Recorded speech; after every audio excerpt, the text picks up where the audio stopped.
తెలుగు రాష్ట్రాల్లో అత్యంత వైభవంగా జరిగే సంక్రాంతిని దేశవ్యాప్తంగా వివిధ రాష్ట్రాల్లోనూ ఘనంగా చేసుకుంటారు. ప్రాంతాల బట్టి పేర్లు మారినా అక్కడి సంస్కృతి సంప్రదాయాలకు అనుగుణంగా వేడుకలు నిర్వహించడం ఆనవాయితీ. పేర్లు వేరైనా పండుగ మాత్రం అదే. వేడుక ఉద్దేశం ఒకటే అయినా ఆయా ప్రాంతాల్లో వారు జరుపుకునే తీరు వివిధ రకాలుగా ఉంటుంది. మొత్తం మీద కొత్త ఏడాదిలో దేశవ్యాప్తంగా జరుపుకునే పండుగలో సంక్రాంతి ఒకటి. తమిళనాడులో సంక్రాంతిని పొంగల్ పేరుతో 4 రోజుల పాటు చేసుకుంటారు. భోగి రోజున కొత్త బియ్యం పాలతో పాయసం చేసి ఇంద్రుడికి నైవేద్యం పెడతారు. మరుసటి దినం పొంగల్ రోజున సూర్యుడిని పూజిస్తారు. మట్టు పొంగల్ నాడు పశువులను అలంకరిస్తారు. 4వ రోజున కన్యా పొంగల్ను జరుపుతారు. కేరళలో సంక్రాంతిని శబరిమలలో వైభవంగా జరుపుకుంటారు. మకర జ్యోతి దర్శనం అవ్వడమే ఇక్కడి పండుగ ప్రత్యేకత. పండుగ సందర్భంగా పడవ పంద్యాలు నిర్వహిస్తారు. కర్ణాటకలో సంక్రాంతిని సుగ్గి అని పిలుస్తారు. కొత్తగా పెళ్లైన చెల్లెళ్ల ఇంటికి సోదరులు వెళ్లి కొత్త బట్టలు పెట్టడం ఇక్కడి ఆనవాయితీ.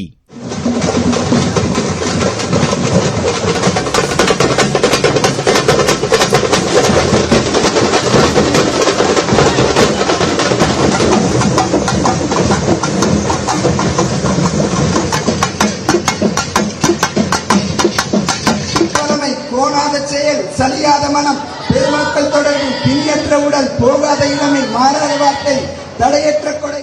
మహారాష్ట్రలో తిల్గుల్ అనే పేరుతో హల్వా, అలాగే నువ్వులు, బెల్లం, చక్కెర కలిపి లడ్డూలు చేస్తారు. వీటిని గోడ్ గోడ్ బోలా అని ఒకరికొకరు చెప్పుకుంటూ పంచుకుంటారు. పాత కోపాలు మరిచిపోయి స్నేహంగా ఉండాలని దీని అర్థం.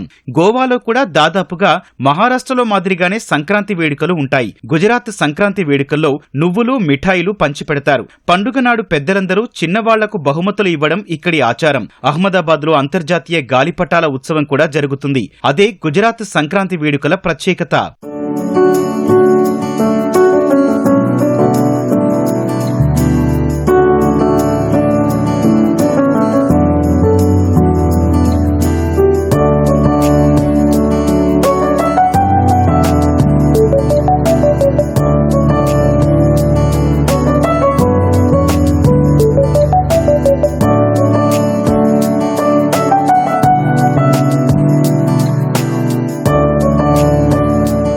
పంజాబ్లో సంక్రాంతి రోజున మిఠాయిలతో గోపాల వ్రతం చేస్తారు. మకర సంక్రాంతికి ముందు రోజున భోగి మాదిరిగా లోహ్రీ అనే ఉత్సవం జరుపుతారు. ఈ రోజున వారు హోలీ పండుగ మాదిరిగా ప్రతి చోట మంటలు వేసి వాటిలో కాలుతున్న కట్టెల్ని నేలపై కొడుతూ ఆనందిస్తారు. అక్కడ మకర సంక్రాంతి ఉత్సవాన్ని మాఘీ అంటారు. చిన్న పెద్ద అందరూ కలిసి భాంగ్రా నృత్యం చేసి విందు చేసుకుంటారు.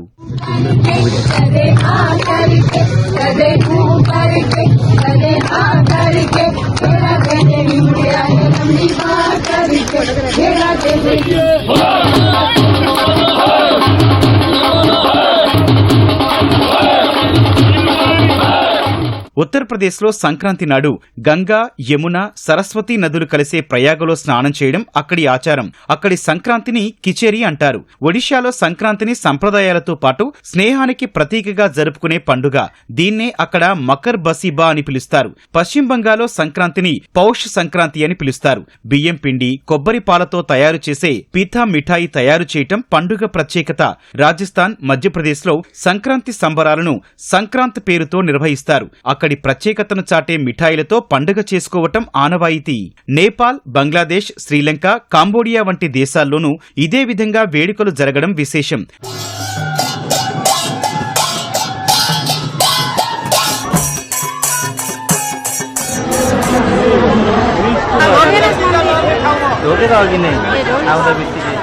పాకిస్తాన్లోని సింధ్ ప్రాంతంతో పాటు వియత్నాంలో కూడా కొత్త ఏడాదిలో సంక్రాంతి వేడుకలుంటాయి. ఈ దేశాల్లో తేదీలు మారినా అందరూ పంటలు చేతికందే సమయంలోనే జరుపుకోవడం ఆనవాయితీ. ప్రకృతి, పంటలతో మమేకమైన పండుగ కావడం వల్ల మతాలతో సంబంధం లేకుండా కలివిడిగా ఈ వేడుకలు చేసుకోవడమే పండుగ ప్రత్యేకత.